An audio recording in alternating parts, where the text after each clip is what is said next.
A German Panzer commander is standing in a field outside the town of Mtsensk. It is the 6th of October, 1941. He has just watched a Soviet tank roll through his entire anti-tank screen without stopping.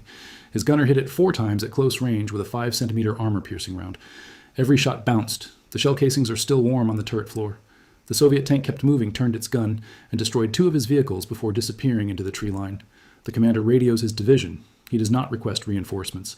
He requests an explanation. What is this machine? Where did it come from? And why has nobody warned him it exists? That tank was a T-34, the most produced tank of the Second World War. Over 57,000 built, the weapon that forced Germany to redesign its entire armored doctrine from the tracks up. And the man who created it, a former candy factory apprentice from a village so small it does not appear on most maps, never lived to see it fire a single shot in combat. His name was Mikhail Koshkin. He was 41 years old when he died. And to understand how a confectioner's apprentice built the tank that terrified Germany, we have to go back to 1898, to a timber village called Brinchazi, 140 kilometers northeast of Moscow. The ghost at the drafting table. Mikhail Koshkin was born on the 3rd of December, 1898, into a family that owned almost nothing. His father Ilya was a peasant laborer who worked the timber forests of the Yaroslavl region. When Mikhail was 7, Ilya was killed in a logging accident. There was no pension, there was no safety net.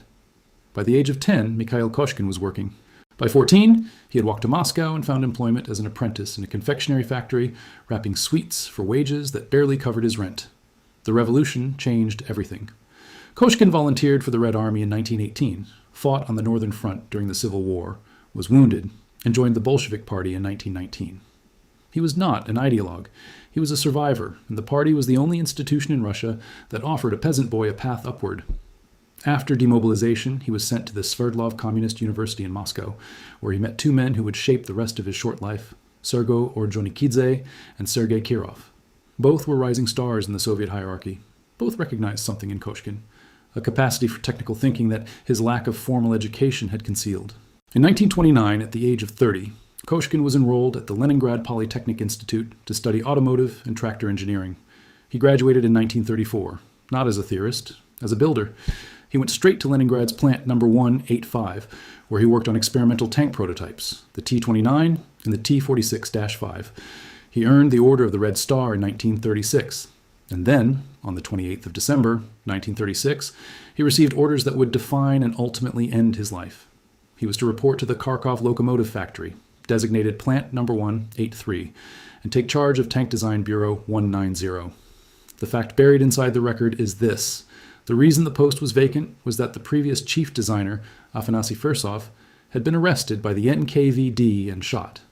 Fursov's crime was that too many BT-7 tanks had broken down during field trials. In Stalin's Soviet Union, a mechanical failure was not an engineering problem. It was sabotage, and sabotage was a death sentence. Koshkin was not being promoted. He was being handed a chair that killed the last man who sat in it. The argument. Nobody was allowed to win. The task waiting for Koshkin in Kharkov was straightforward on paper. The Soviet military wanted a replacement for the BT series of fast tanks. The specification called for a vehicle designated A-20, with convertible wheel and track drive, 20 millimeters of armor, a 45 millimeter gun, and the new V2 diesel engine being developed at the adjacent Kharkov diesel plant. The A-20 was a logical evolution. It was also, in Koshkin's judgment, already obsolete. Koshkin had studied the reports from Spain, where Soviet-supplied BT-5s and T-26s had been ripped apart by anti-tank guns and Molotov cocktails. He had read the classified assessments from Lake Khasan and Khalkhin Gol, where petrol-engine tanks had burned like torches when their fuel ignited. He understood something that the Soviet military bureaucracy, paralyzed by the purges that had killed 35,000 officers in 2 years, could not afford to say out loud. The entire philosophy of the fast, lightly armored cavalry tank was finished. What the Red Army needed was not a faster BT. It needed a completely different kind of machine. Heavier armor, a bigger gun, tracks only, no wheels, and diesel fuel that would not ignite when a bottle of burning petrol hit the engine deck. Koshkin began designing this machine in parallel with the A-20. He called it the A-32, 32 millimeters of armor, a 76.2 millimeter gun, no convertible drive, purely tracked. And when he presented both designs to the main military council in the summer of 1938, the room split. Marshal Grigory Kulik, the powerful head of the main artillery directorate, a man who opposed submachine guns, modern artillery, and nearly every innovation placed in front of him, dismissed the A-32 as unnecessary. The Red Army had asked for a wheel-track tank. That was what it would get. Koshkin did not back down. He argued his case again in February of 1939, this time directly before Stalin. And Stalin, in a moment that Soviet tank history pivots on, sided with the engineer. "Let them experiment," Stalin said. Both prototypes were authorized for construction and comparative trials. Hold those two facts side by side. In a country where the previous chief designer had been shot for mechanical failures, Koshkin stood in front of Stalin and argued against the official specification. That was not ambition. That was conviction with a death sentence attached. If this is your first time here, hit subscribe. The story ahead is worth staying for. The machine that should not exist. By the summer of 1939, both prototypes were ready. The A-20 performed as expected. Fast on wheels, adequate on tracks, lightly armored. The A-32 was something else entirely.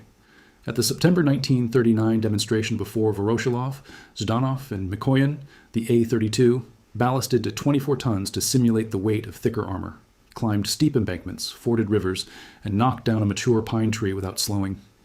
Leningrad Kharkov Plant Director Barikov reportedly said, "Remember this day. On the 19th of December 1939, the Defense Committee accepted an up-armored version of the A-32 for production.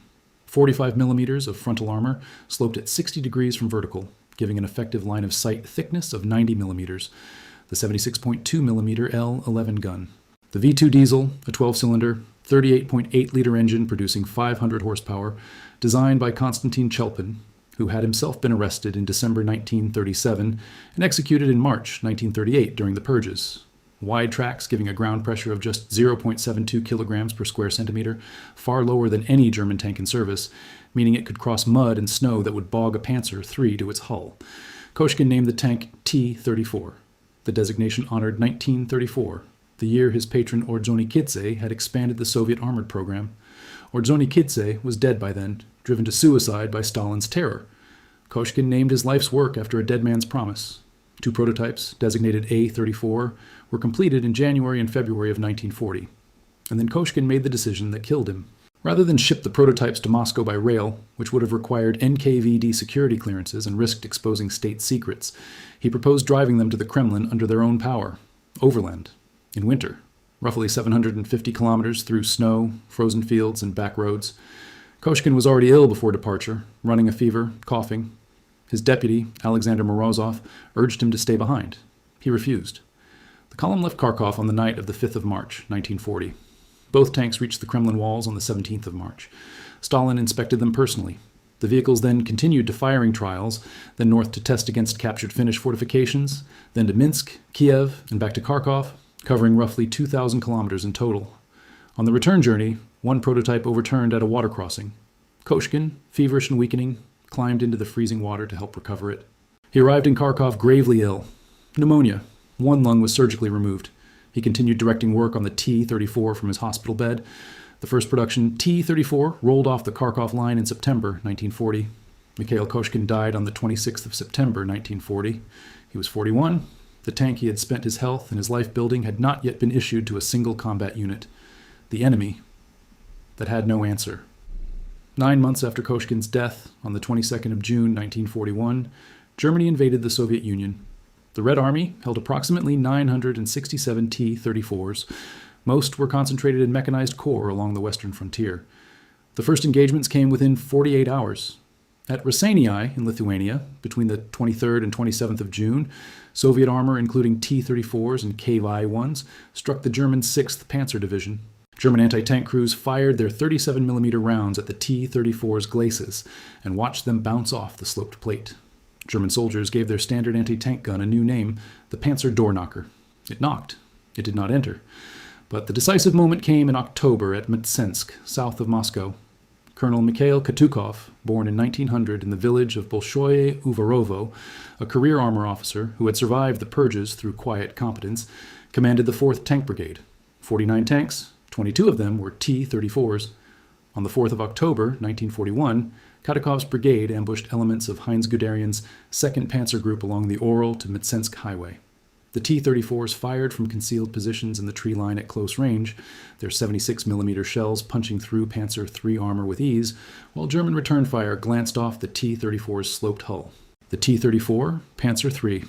Armor, 45mm sloped, against 30mm vertical, gun, 76.2mm, against 50 millimeters, engine 500 horsepower diesel, against 300 horsepower petrol, ground pressure 0.72, against 0.93. The numbers tell a story of fundamental asymmetry. Guderian's 4th Panzer Division took 9 days to advance 60 kilometers. Before Mtsensk, Guderian had publicly dismissed Soviet armor as primitive. After Mtsensk, he wrote that the superiority of the T-34 had become plainly apparent, and that his frontline officers had requested a tank identical to the Soviet machine. On the 20th of November 1941, a special commission of German engineers from Daimler-Benz, MAN, Henschel, and Krupp arrived at Guderian's headquarters to inspect knocked-out T-34s in the field. The result of that inspection was the Panzer V Panther, one of the most direct examples in military history of an enemy weapon forcing a complete counter-design. If your grandfather or great-grandfather served on the Eastern Front, whether in a Soviet tank brigade or a German Panzer division, I would be genuinely honored to hear their story in the comments. What unit? What year? What did they tell you about the machines they fought in or against? Those memories are worth more than any archive. The verdict won.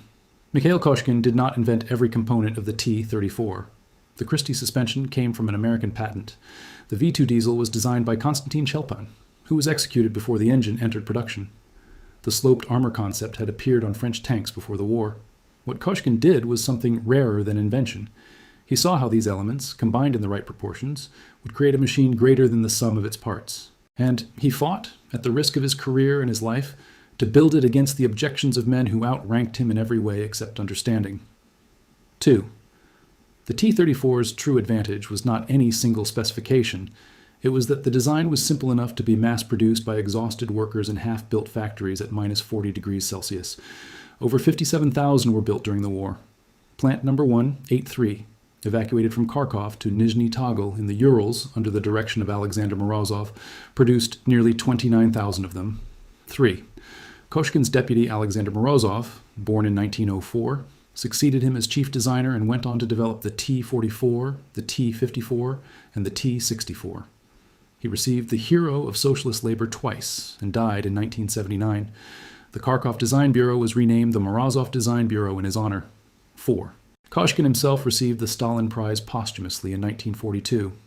But the Soviet state did not award him the title Hero of Socialist Labor until the 4th of October 1990, 50 years after his death, one of the last such awards issued before the Soviet Union itself ceased to exist. 5. His wife, Vera, and their 3 daughters, Elizaveta, Tamara, and Tatiana, survived the war. That German Panzer commander outside Mtsensk, the one whose shells bounced off a machine he had never been briefed on, was not looking at a tank. He was looking at the final argument of a man who had already been dead for a year. Koshkin built his case in steel, in sloped armor, in diesel fuel that did not burn. And the battlefield delivered his verdict for him.